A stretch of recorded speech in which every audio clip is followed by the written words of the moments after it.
राज्यसभा में संविधान पर चर्चा। वित्त मंत्री निर्मला सीतारमण बोलीं, कांग्रेस ने संविधान को बदला। राज्यसभा में संविधान पर चर्चा के दौरान वित्त मंत्री निर्मला सीतारमण ने कहा, कांग्रेस पार्टी परिवार और वंशवाद की मदद करने के लिए बेशर्मी से संविधान में संशोधन करती रही। ये संशोधन लोकतंत्र को मजबूत करने के लिए नहीं बल्कि सत्ता में बैठे लोगों की रक्षा के लिए किए थे। इस प्रक्रिया का इस्तेमाल परिवार को मजबूत करने के लिए किया गया। वहीं वित्त मंत्री के जवाब में मल्लिकार्जुन खड़गे ने कहा, जो लोग झंडे से नफरत करते हैं, जो लोग हमारे अशोक चक्र से नफरत करते हैं, जो लोग संविधान से नफरत करते हैं, ये आज हमें पाठ पढ़ा रहे हैं। जब ये संविधान बना, इन लोगों ने रामलीला मैदान में बाबा साहेब अंबेडकर का पुतला लगाकर संविधान को जलाया है। ये लोग अब नेहरू जी, इंदिरा जी और पूरे परिवार को गाली देते हैं। शर्म करो, आप लोगों ने संविधान के बारे में कैसी कैसी बातें बोली हैं।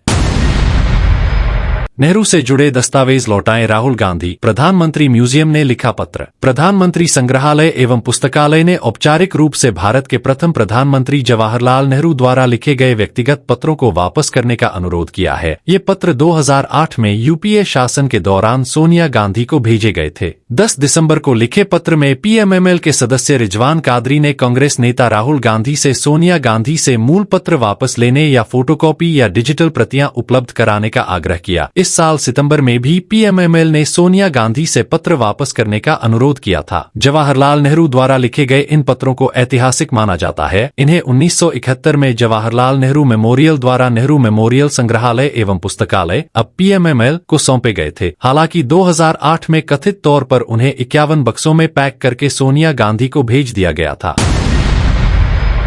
कांग्रेस ईवीएम पर रोना बंद करो, नतीजे स्वीकार करो। सीएम उमर अब्दुल्ला ने दी नसीहत। जम्मू कश्मीर के मुख्यमंत्री उमर अब्दुल्ला ने कांग्रेस के ईवीएम विवाद पर सवाल उठाए हैं। उन्होंने कहा कि उन्होंने कभी भी चुनावी नतीजों के लिए मशीनों को दोष नहीं दिया। इससे इंडिया गठबंधन में शामिल कांग्रेस की स्थिति असहज हो गई है। अब्दुल्ला ने कांग्रेस की इस बात पर भी आपत्ति जताई कि पहले वो ईवीएम से जीत का जश्न मनाती है और बाद में हार का ठीकरा उसी पर फोड़ती है। कहा कि जब आपकी पार्टी 100 से ज्यादा सांसद ईवीएम से जीतकर संसद पहुंचते हैं तो आप इसे अपनी जीत मानते हैं, लेकिन कुछ महीने बाद जब नतीजे आपकी उम्मीद के मुताबिक नहीं आते तो आप ईवीएम पर सवाल उठाने लगते हैं। यह ठीक नहीं है। उमर ने आगे कहा कि जब आपको 100 से अधिक संसद सदस्य समान ईवीएम का उपयोग करके मिलते हैं और आप इसे अपनी पार्टी के लिए एक तरह की जीत के रूप में मनाते हैं तो आप कुछ महीनों बाद मुड़कर नहीं कह सकते, हमें ये ईवीएम पसंद नहीं है। उन्होंने आगे कहा, नहीं, बस जो सही है वो सही है। एक दिन मतदाता आपको चुनते हैं, अगले दिन वे नहीं चुनते।